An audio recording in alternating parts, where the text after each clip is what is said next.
mais. Abra sua Bíblia comigo em Gênesis capítulo de número 39. Gênesis 39. Quem encontrou, diga amém.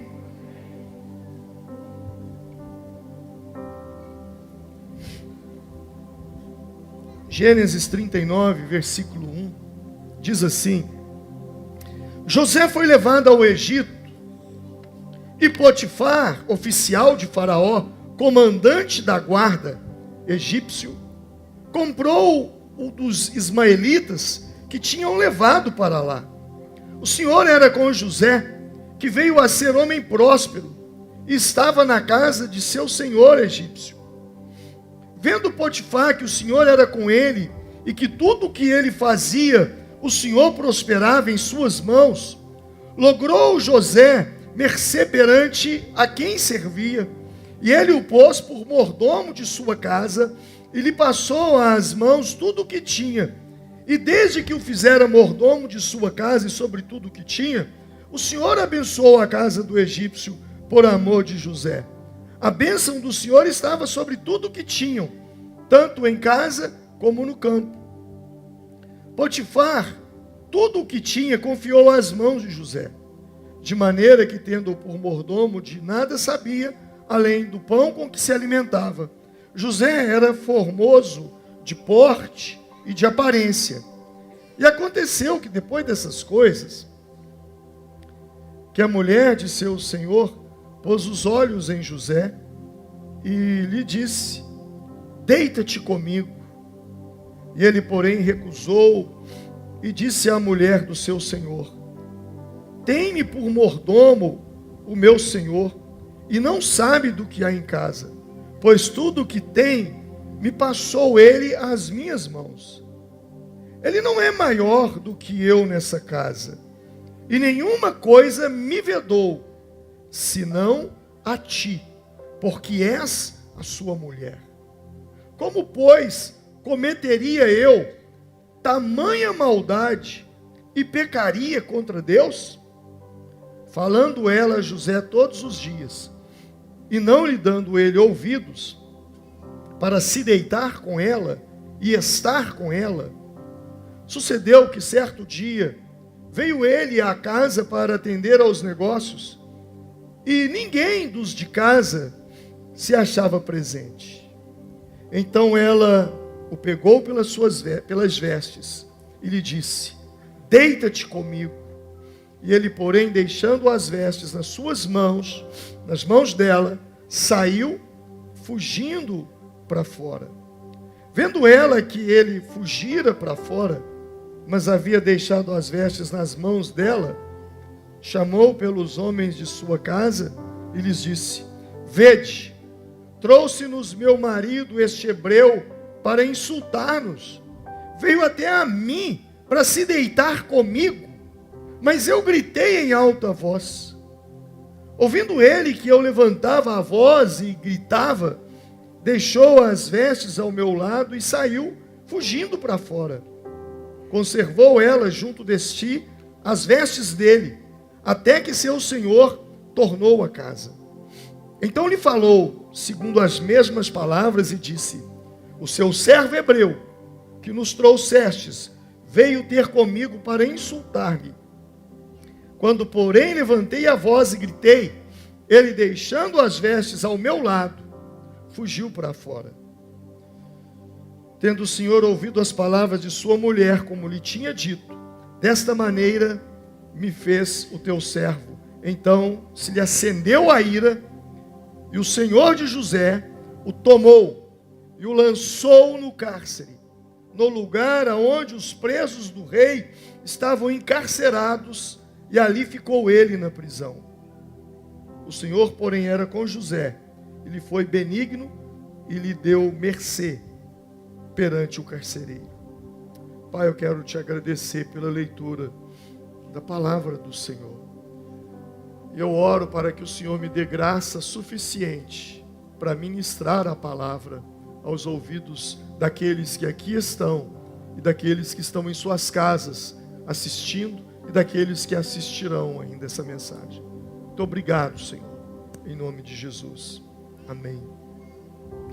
O texto fala que José, um jovem bonito, a Bíblia diz que ele era bonito. Esse jovem foi vendido como escravo para um homem que ocupava a posição de Potifar. Potifar não era o nome dele. Potifar era o cargo que ele ocupava no Egito. O Potifar era o comandante da guarda do palácio. Potifar comprou José como escravo e o levou para sua casa. E a Bíblia diz que tudo quanto José colocava as mãos prosperava, porque Deus era com ele. Mas um dia, a mulher de Potifar se interessou por José. E por vários dias, ela pediu para que ele se deitasse com ela e tivesse um caso amoroso com ela. Mas ele simplesmente dizia: eu não posso. O meu senhor, seu marido, me disse que eu posso fazer todas as coisas aqui, menos tocar em você. Eu não vou fazer isso com ele. E ela continuou insistindo. Mas um dia, quando ele entrou em casa, não havia ninguém. Ela então o agarrou, dizendo para que ele se deitasse com ela. E ele, ao se desvencilhar dela para fugir, as suas vestes ficaram nas mãos dela. E ele fugiu. E quando o marido chegou, ela disse: o hebreu que você trouxe para morar aqui tentou me forçar, tentou abusar de mim, e a prova é que eu estou com as vestes dele aqui. E José então foi levado para a prisão, e por lá ele ficou alguns anos preso por causa de uma calúnia. Esse é o pano de fundo dessa mensagem, essa história. Hoje eu quero falar com vocês sobre a voz da consciência, o juiz que não se cala dentro de nós. José era forte, era jovem, os hormônios estavam explodindo, mas ele optou por não ser dominado pelos seus hormônios. A integridade de alguém, ela é testada no secreto e não no público. Ele poderia ter tido um caso com aquela mulher, porque aonde ele estava longe de tudo, ele estava longe de todos, mas ele vivia com uma consciência de que não estava longe de Deus, de que Deus estava ali, de que o Senhor estava presente. E com José eu aprendo que o caráter, ele é revelado quando nós temos a chance de pecar, mas nós escolhemos não fazer. Talvez ele até teve vontade, mas ele dominou sobre a sua vontade, porque a vontade é uma voz que grita dentro de nós. Vontade é igual a desejo. Vontade é querer ou não querer. Nem sempre a voz da nossa vontade é certa. Nem sempre a voz da nossa vontade é correta. A Bíblia fala em Efésios capítulo 2, que anteriormente nós vivíamos satisfazendo a vontade da carne. Segundo os desejos e os nossos pensamentos, nós seguíamos. Como os outros, nós éramos, por natureza, merecedores da ira, mas o Senhor nos vivificou. E a mesma Bíblia diz que existe uma batalha dentro de nós, uma guerra. Paulo, escrevendo aos Gálatas, ele diz que a carne deseja ou tem vontade, que é contrário ao Espírito, e o Espírito é contrário à carne, e eles estão em conflitos um com o outro. Existe uma luta entre a nossa vontade e o nosso espírito. entre os nossos desejos e o nosso espírito. E é na voz da vontade que nasce a tentação. Nem sempre a tentação nasce no diabo, e sim na vontade. O diabo aproveita da nossa vontade, aproveita do nosso desejo. Cada um, porém, é tentado pelo seu próprio desejo, escreveu Tiago, sendo por ele arrastado e seduzido. Então esse desejo, tendo concebido, dá à luz o pecado, e o pecado, após ter sido consumado, ele gera a morte. Embora a vontade seja uma voz muito forte dentro de nós, a vontade não é uma voz de mando. Eu vou repetir isso. Embora a vontade seja uma voz muito forte dentro de nós, porque ela atua através do desejo, ela, embora seja forte, ela não é uma voz de mando. E o que eu quero dizer com isso? Eu quero dizer com isso que existe uma voz mais forte do que a voz da vontade. Quantas vezes você teve vontade de fazer, mas você não fez? Quantas vezes você teve essa experiência? Existe uma voz dentro de nós que é mais forte do que a voz da vontade. E é a voz da consciência.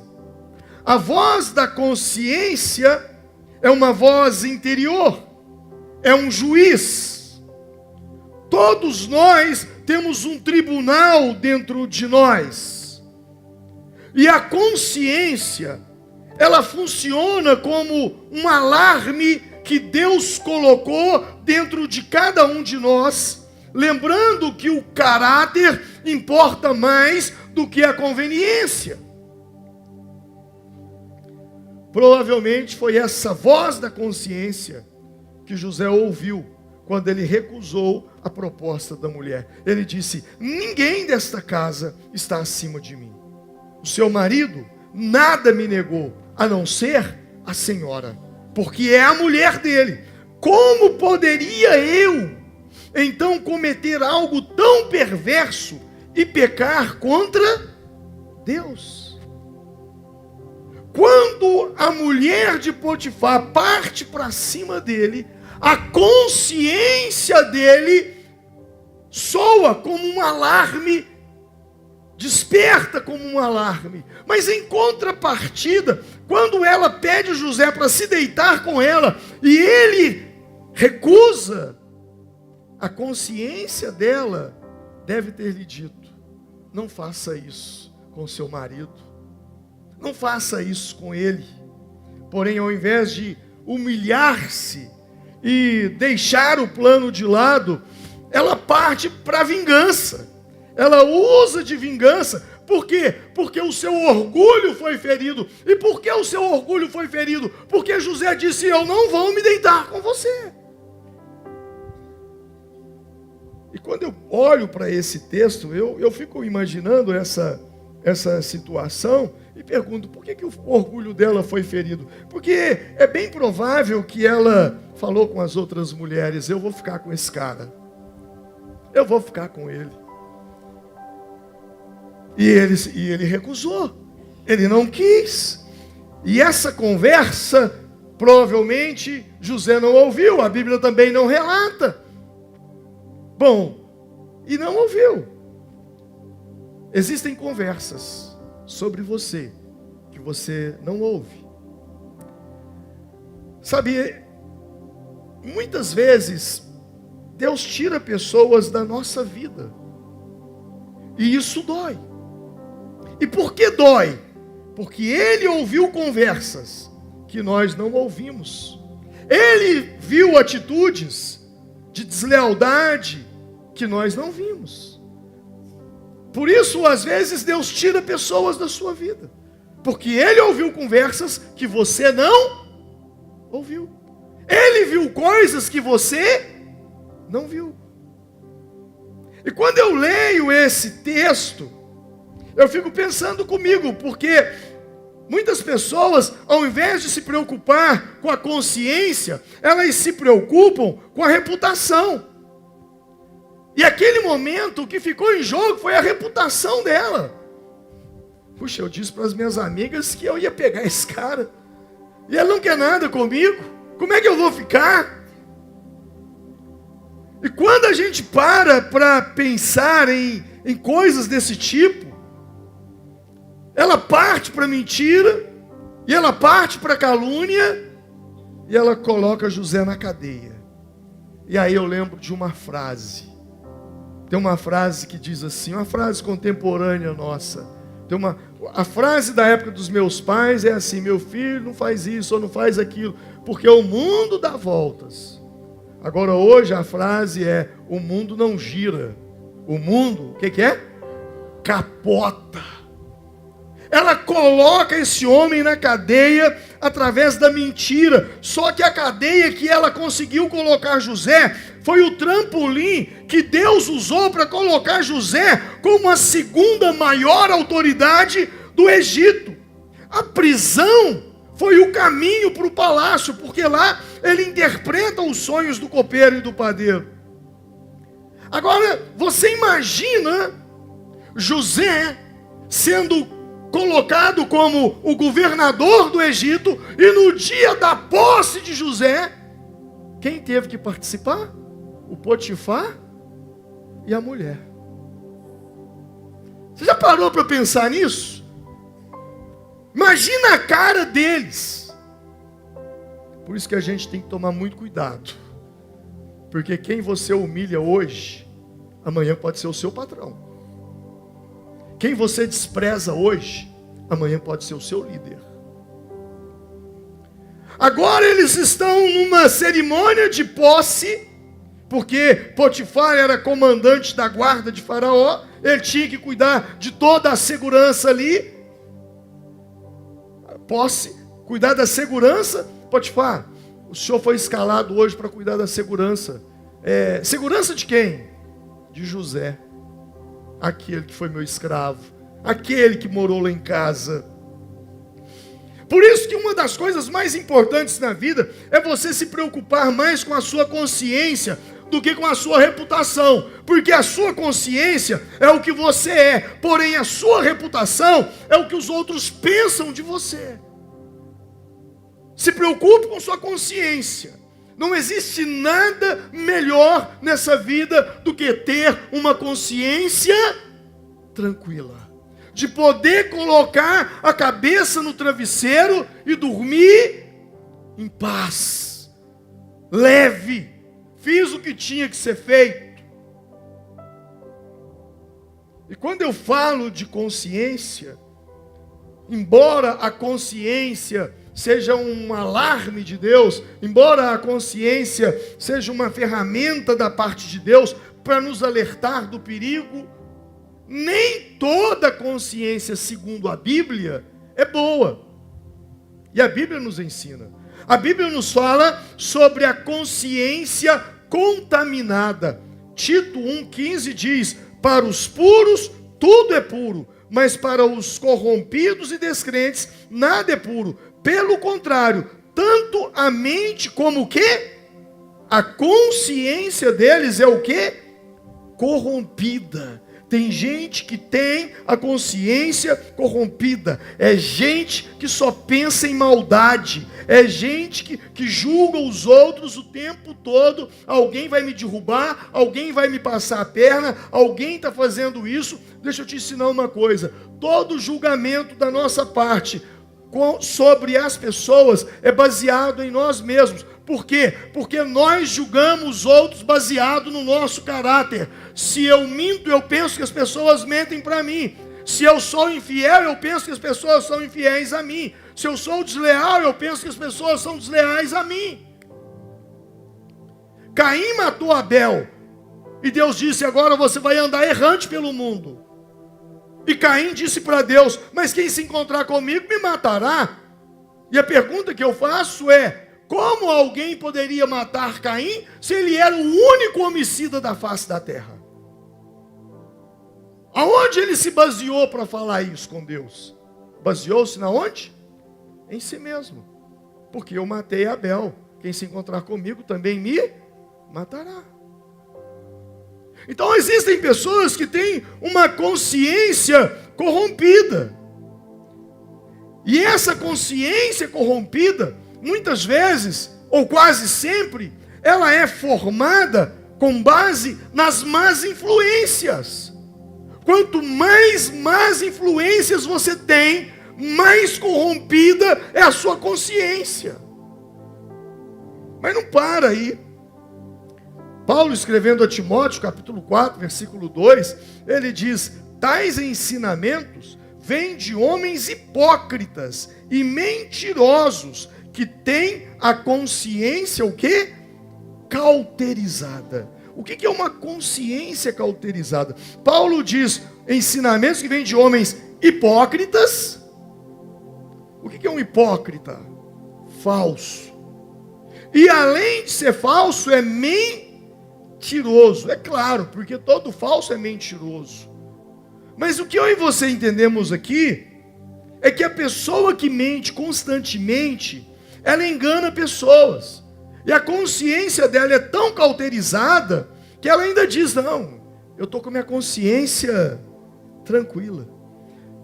Porque ela não sente mais o peso, porque já cauterizou o coração, já cauterizou a consciência. Tem gente que mente tanto, que ele transforma a mentira numa verdade para ele, e ele age como se aquela mentira fosse verdade, e ele engana muitas pessoas. Por quê? Porque usa de manipulações. Consciência cauterizada, a palavra cauterizado ali, que a Bíblia diz no grego, é queimado a ferro. É como o ferro que coloca para marcar um gado, para marcar um animal, ou usava isso outrora. Consciência cauterizada é como cauterizar uma verruga. Sabe quando você tem uma verruga, você tem um pólipo, e aí então eles vão cauterizar, vão queimar aquilo ali. Dói no momento, você puxa aquela verruga, dói. Mas depois que cauteriza, só fica a marca. E não dói mais. A pessoa que tem a consciência cauterizada, ela mente na cara dura. Ela faz coisas absurdas. E a consciência dela nem pesa. É normal. É uma patologia. Sabe? E são pessoas que agem com uma frieza, mentem com uma naturalidade, justificam os erros numa frieza, porque são manipuladoras. Consciência cauterizada. A consciência cauterizada é a maior inimiga. Por quê? Porque esse alarme nunca soa. Esse alarme nunca dispara. A consciência não pesa em hora alguma. Billy Graham, ele disse assim, Billy Graham foi um grande evangelista, um pastor, ele disse assim: quando você rejeita a voz da sua consciência, vez por vez, após vez, depois de um tempo, a própria voz da consciência se torna contaminada, se torna má e te dá sinais errados. A sua consciência começa a chamar o mal de bem, o bem de mal, a escuridão de luz, a luz de escuridão, o amargo de doce, o doce de amargo. Ela se torna o próprio mal. A consciência se torna o próprio mal. E quando você chega nesse ponto da vida, você chegou no lugar mais perigoso que você pode viver. Uma mente, uma consciência cauterizada. Então nós temos uma consciência contaminada, nós temos uma consciência corrompida, nós temos uma consciência cauterizada, mas nós temos também uma consciência fraca. Paulo, escrevendo aos Coríntios, diz: pois se alguém que tem consciência fraca, vir você que tem conhecimento comendo nesse templo, será levado a comer alimentos oferecidos aos ídolos? É uma pergunta. Tem gente que tem a consciência fraca. E uma consciência fraca é acompanhada de uma fé fraca. Tem gente que se passar e me ver entrando num bar para tomar uma Coca-Cola ou comprar um refrigerante, no outro dia ele está enchendo a cara de cachaça e alguém vai falar, mas por que você está fazendo isso? Não, porque eu vi o pastor Alvin lá no boteco. Porque a consciência é fraca. Uma consciência fraca. Uma consciência fraca é pautada numa fé fraca. Tem gente que tem a fé tão fraca que ele se escandaliza por qualquer coisa. E isso é falta de maturidade espiritual. A consciência fraca, ela olha para a vida com uma lupa, procurando as mínimas coisas para se condenar. Eu me lembro de um dia que eu visitei uma senhora da igreja. Foi eu e Romildo visitar essa senhora. Ela estava sumida, ela não foi na ceia. E ela sempre ia. Falei, meu bem, nós precisamos visitar a irmã, ela deve estar doente. E ela não tinha pessoas por ela, o filho era alcoólatra e morava com ela. Ela já estava com quase 80 anos, o filho já tinha os seus 50 e dava muito trabalho para ela. Aí nós fomos lá ver o que estava acontecendo. Quando eu cheguei lá, ela falou assim para mim, pastor, eu não fui na ceia, porque eu pequei. Eu olhei para aquela mulher de 80 anos, falei, eu estou enrolado. Só pecou mesmo? Sério? Pequei e não pude tomar a ceia. Falei, mas o que a senhora fez? Não, pastor, eu xinguei uma galinha aqui em casa demais. Ela comeu meu pé de jiló. Eu xinguei essa galinha, eu passei raiva demais. Falei, não está fácil a gente resolver o problema. Vamos fazer uma sopa. Está resolvido. Mas, olha só, a consciência dela era tão fraca que o pé de jiló e a galinha a impediu de tomar a ceia. É uma lupa, é gente que olha a vida como uma lupa. Coisas pequenas elas põem absurdas. Há uma passagem em Eclesiastes, capítulo 7, 16, diz, não seja excessivamente justo, nem demasiadamente sábio. Por que destruir-se a si mesmo? Olha, o texto não está falando que a gente não tem que ser justo. O texto está falando que a gente não tem que ser o quê? Demasiadamente justo. E o que é ser demasiadamente justo? Deixa eu tentar dar um exemplo aqui. Suponhamos que eu chego aqui, ministro, deixa eu te fazer uma coisa, meu irmão. Me perdoa, estou extremamente arrependido. Você me perdoa? Ah, o que você fez, pastor? Não, eu sonhei que eu briguei com você. E no meu sonho eu te bati. Me perdoa? Faz sentido uma coisa dessa? Mas você acredita que tem gente que faz isso? Demasiadamente justo. E aí o que eu vou despertar nele? O pastor está com um problema comigo. Ele sonhou que brigou comigo, até me bateu. O que está acontecendo? Não sejas demasiadamente justo, porque te destruirias a si mesmo. Sabe, tem gente que vê a vida como uma lupa. Uma lupa. E o grande problema disso é que às vezes esse tipo de gente é o tipo de gente que coa mosquito e engole camelo. As pequenas coisas ele aumenta e as grandes ele ignora. Na verdade, essas pessoas são assim, porque a consciência ela julga conforme ela recebeu. Ela recebeu. Ah, eu não vou usar batom, porque batom é pecado, batom é do diabo. Ah, eu não posso usar uma calça jeans, porque a calça jeans é do diabo. Eu não posso aparar o meu cabelo, porque se eu fizer isso é do diabo. Aí está o cabelo lá atrás, lá embaixo, e a língua do outro lado, lá na frente também. Não pode fazer uma coisa, mas pode falar da vida de todo mundo. Sabe, olha a vida com uma lupa. E fala, não, Deus falou comigo, isso é a voz de Deus. Não, isso não é a voz de Deus. Isso é a voz do seu pai. Isso é a voz da sua mãe. Isso é a voz do seu pastor. Por muito tempo a voz da minha consciência não era a voz da minha consciência, era a voz da minha mãe. Toda vez que eu chupava manga e bebia leite, eu falava, vou morrer. Porque minha mãe me ensinou que chupar manga e beber leite, morre. Então toda vez que eu via que eu tinha manga e leite na mão, a minha consciência quase me matava. E aí eu pegava um pedacinho da manga, aquela vontade, mas eu tinha tomado leite, eu não podia chupar manga. Por causa da minha consciência. E que na verdade não era a minha consciência, era a consciência da minha mãe. Era a voz dela na minha cabeça. Tomar leite, manga, morre.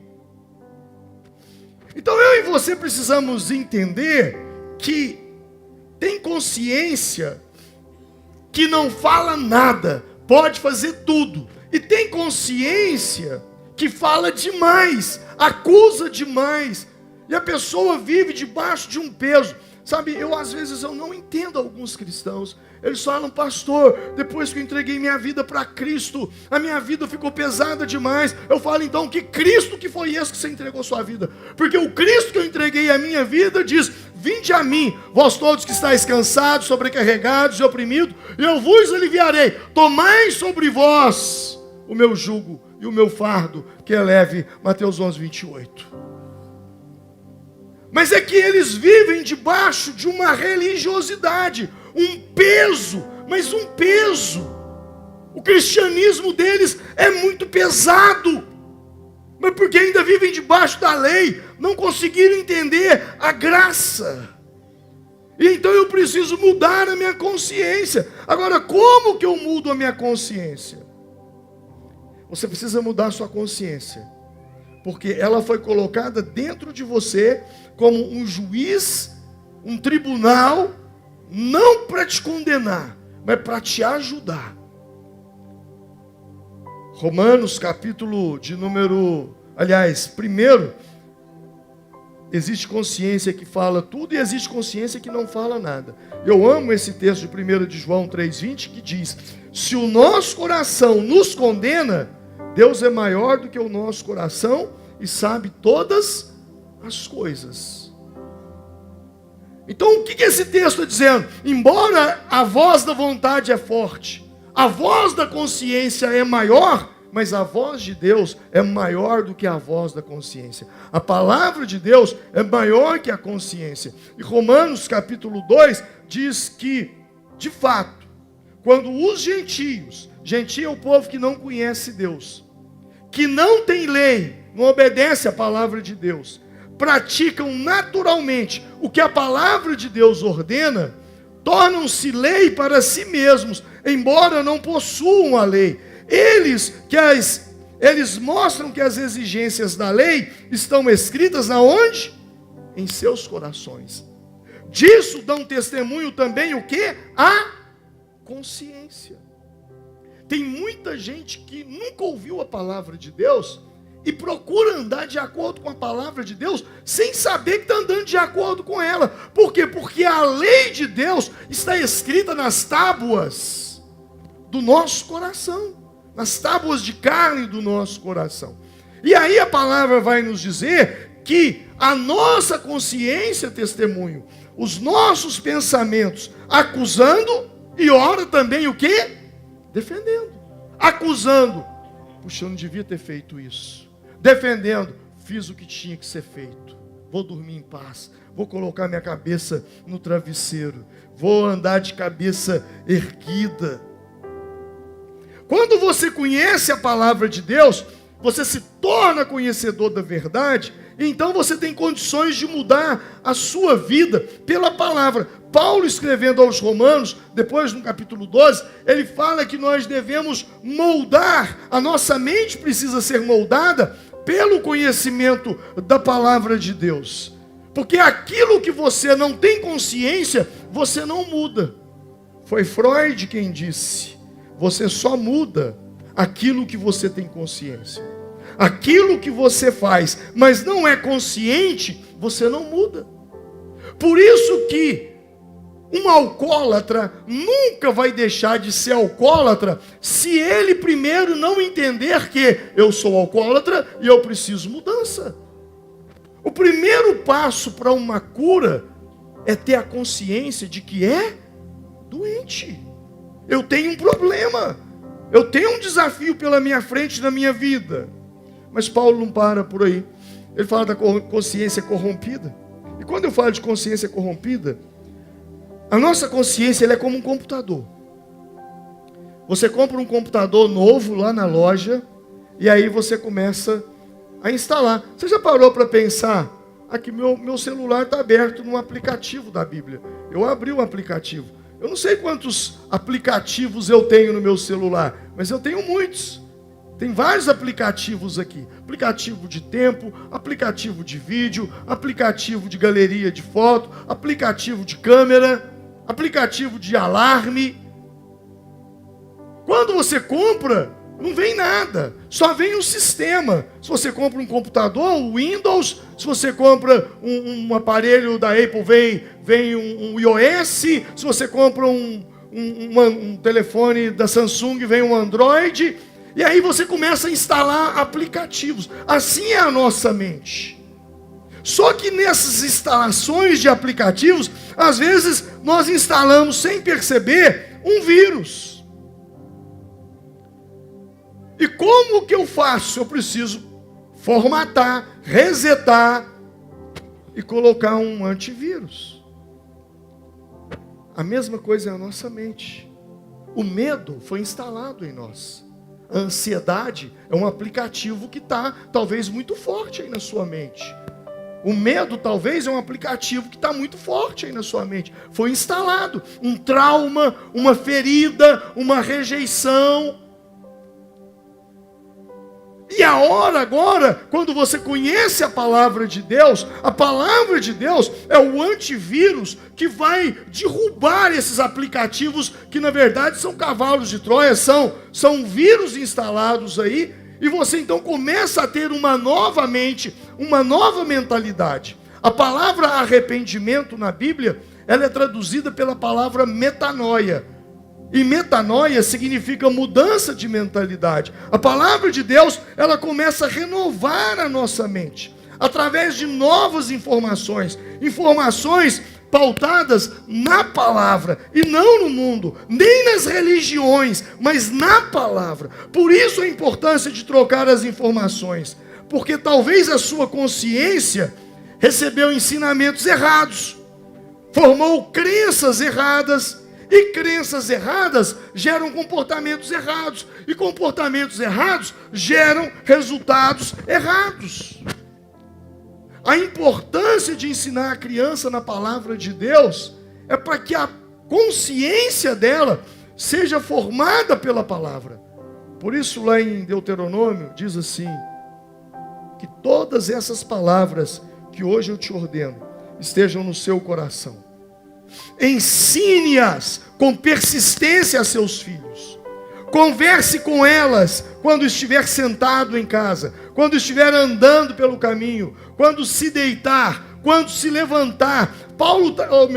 Moisés ali recebe essa palavra de Deus e num determinado momento vai dizer que deve inculcar, colocar na mente, para que a mente da criança seja formatado com os princípios, com os valores da palavra de Deus.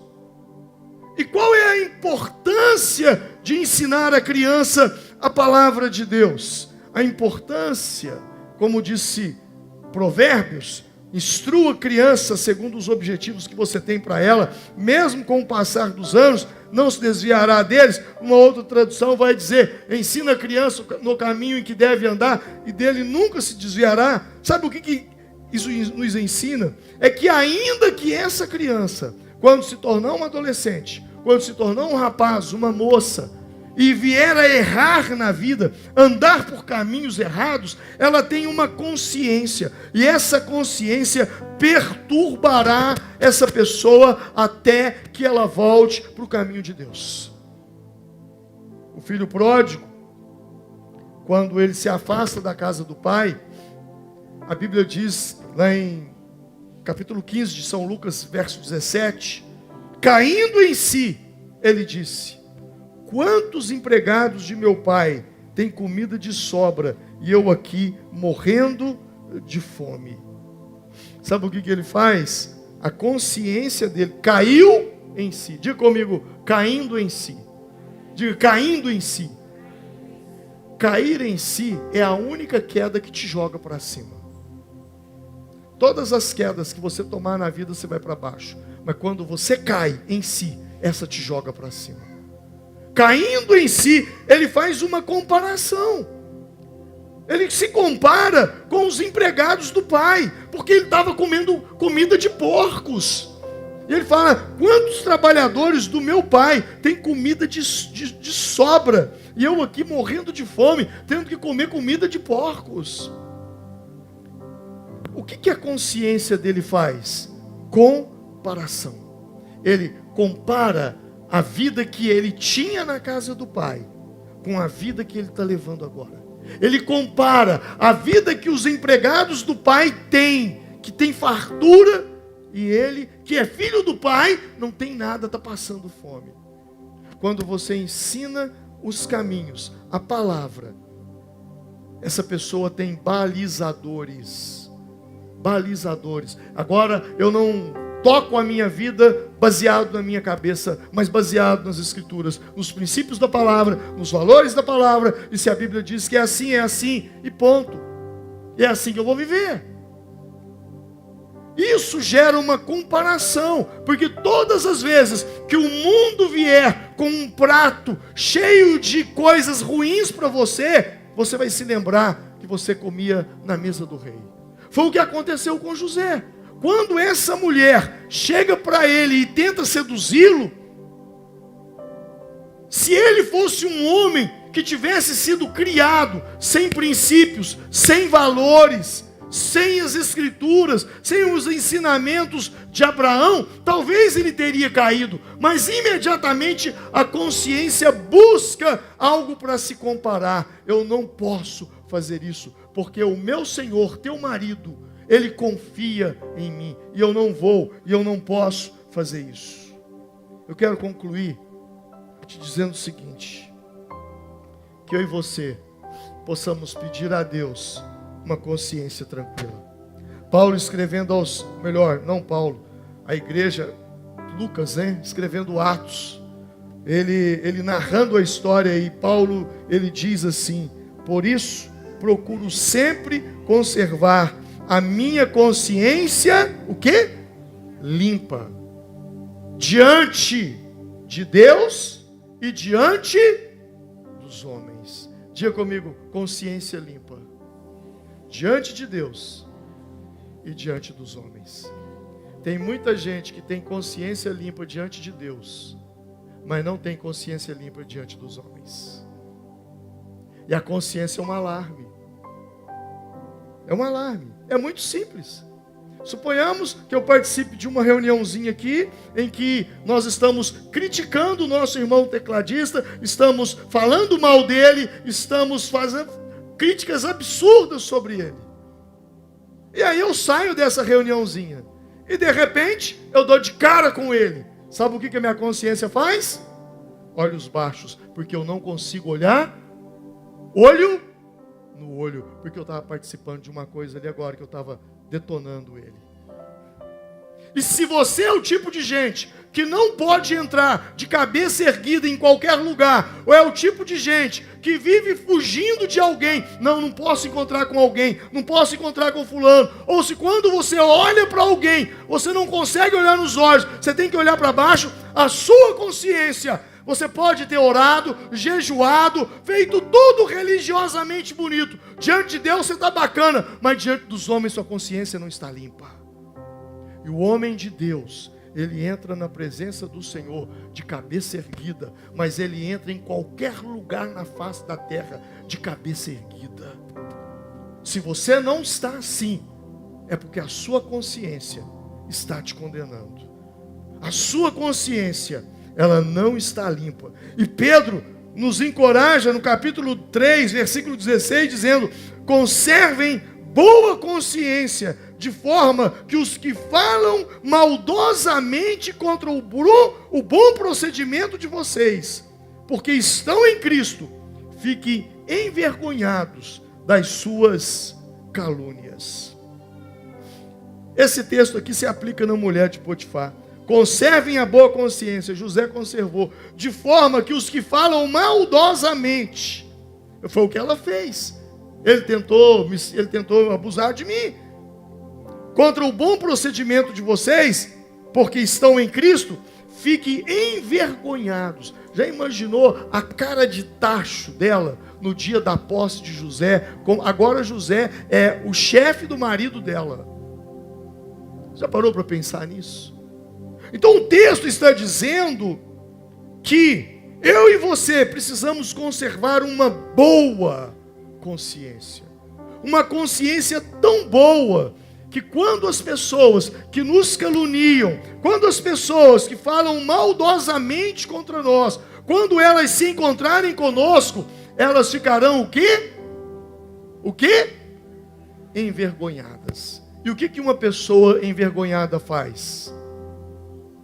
Baixa a cabeça. Não olha no olho, porque o olho e o coração está cheio de vergonha. Vergonha por causa da consciência.